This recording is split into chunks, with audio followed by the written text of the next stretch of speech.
Nous allons lire la lettre de Jude dans le Nouveau Testament.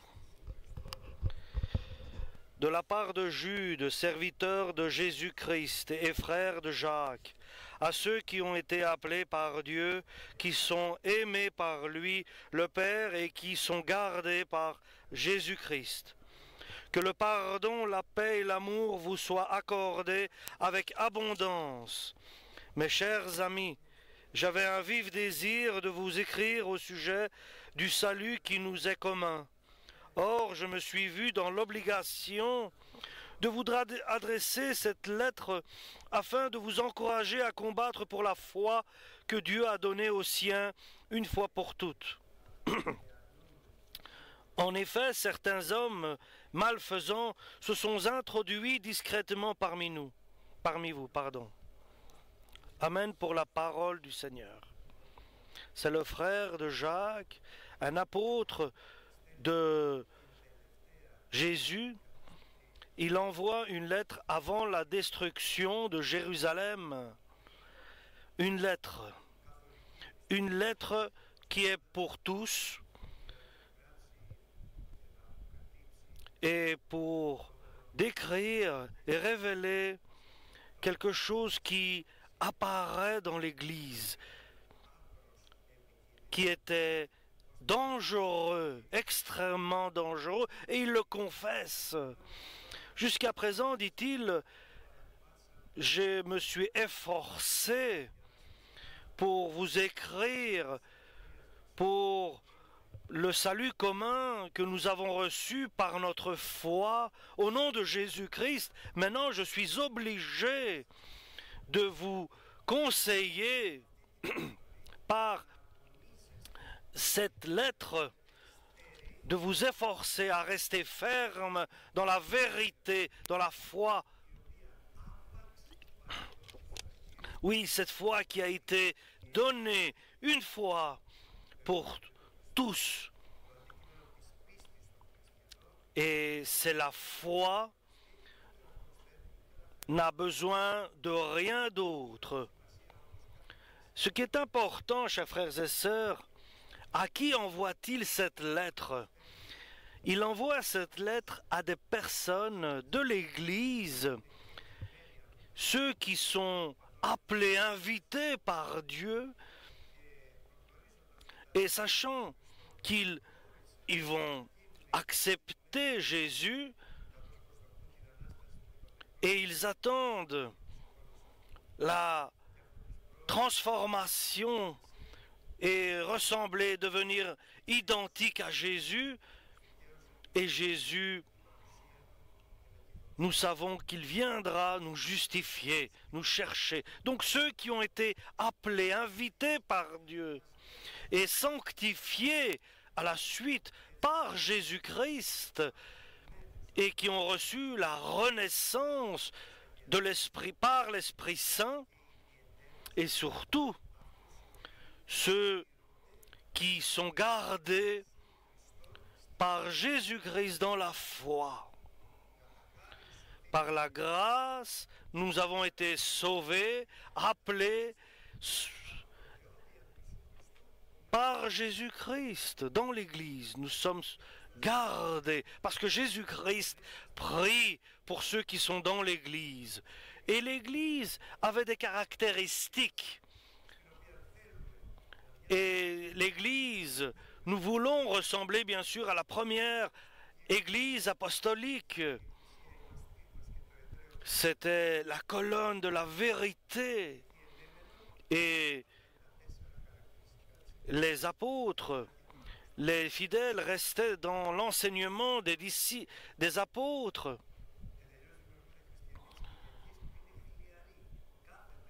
Tous les jours, ils restaient dans l'enseignement des apôtres, la communion du dimanche pour la Sainte Communion, dans les prières.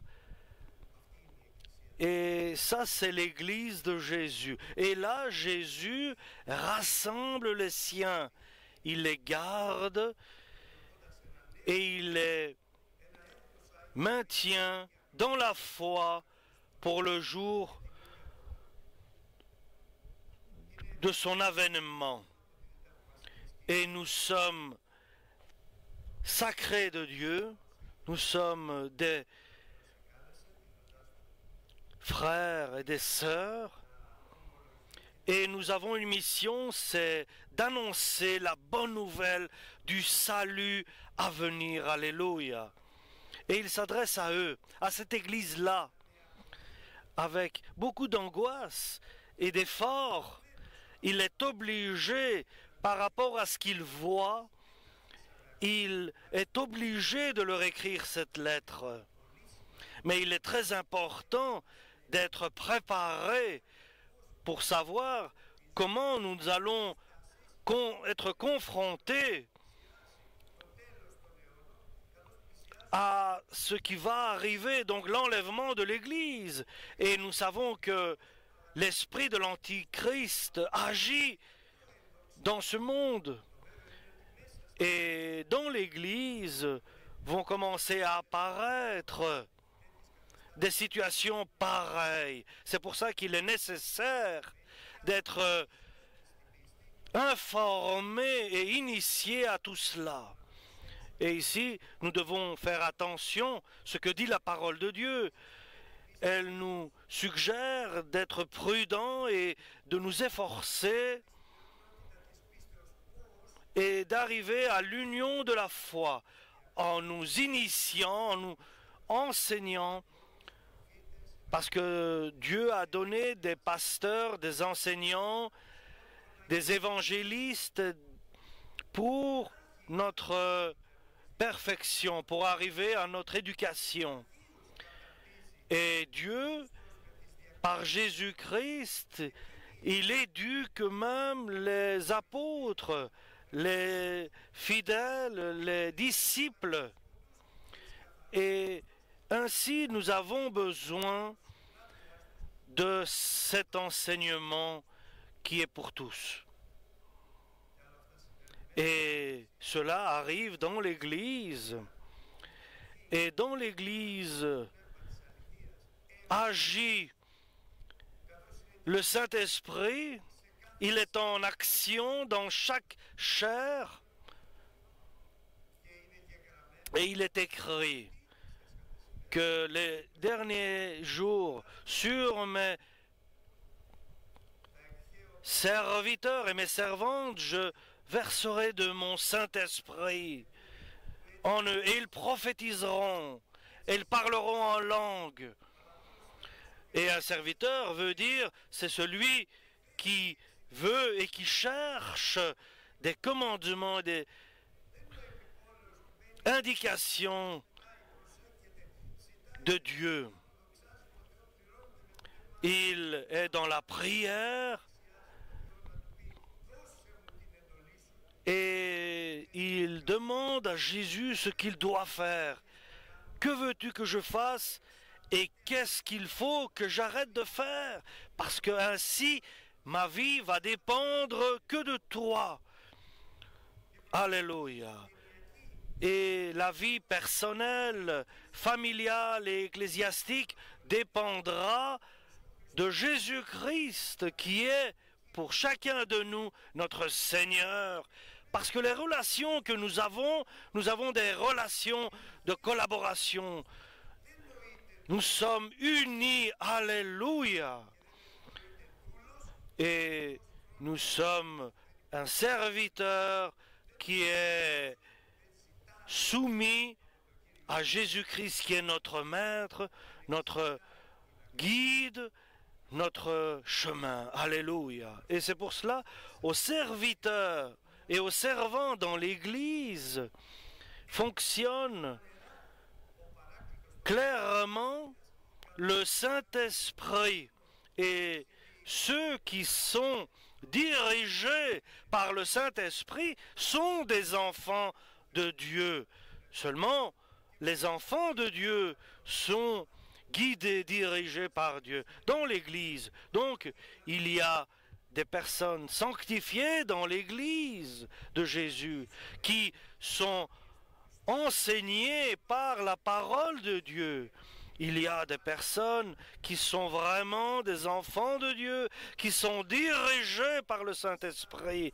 À eux donc s'adresse cette lettre que l'apôtre Jude a envoyée.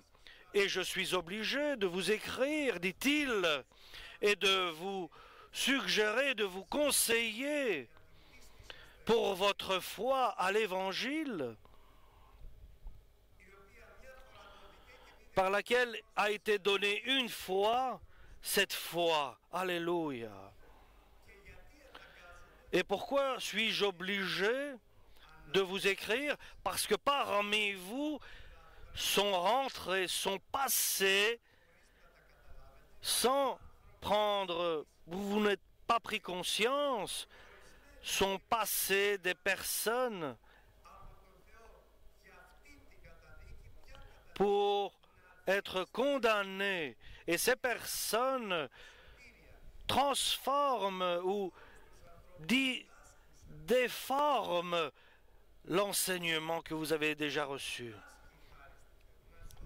Et nous savons nous-mêmes que nous devons vivre dignement et juste et rejeter les convoitises mondaines et d'attendre Jésus-Christ qui viendra du ciel nous chercher.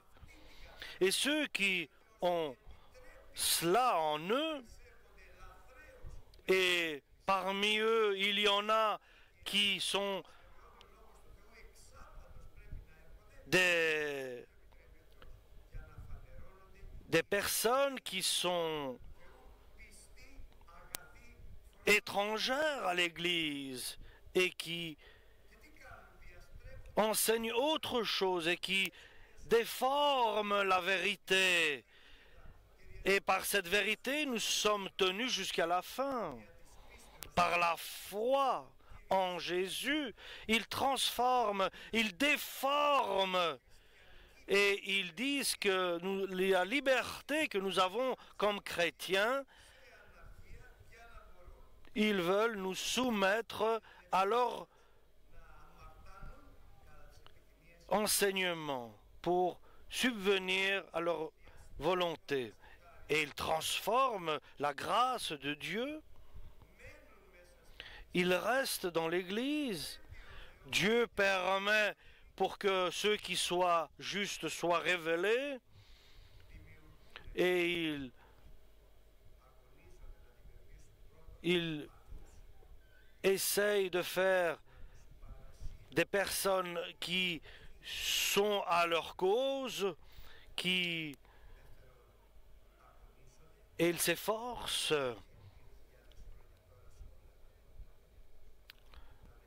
à transformer, à déformer la personne sainte en quelqu'un de perdu. C'est pour cela, l'apôtre Jude est obligé d'envoyer cette lettre à cause de l'immoralité qui existe dans l'Église. Et où arrive-t-il? Où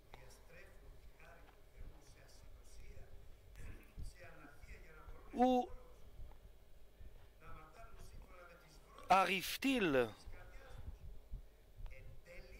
Enfin, ils arrivent à renier Jésus-Christ lui-même. Ils renient Dieu qui est le suprême Dieu pour nous. Et les choses ne sont pas simples. Bien sûr, nous savons que dehors de l'Église, il y a le prince de ce monde qui est le diable, et l'humanité est sous l'emprise de l'immoralité. Mais nous savons que Jésus-Christ et son Église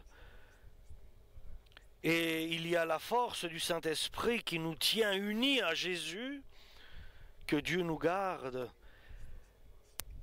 Soyons prudents, éveillés et toujours prions Dieu,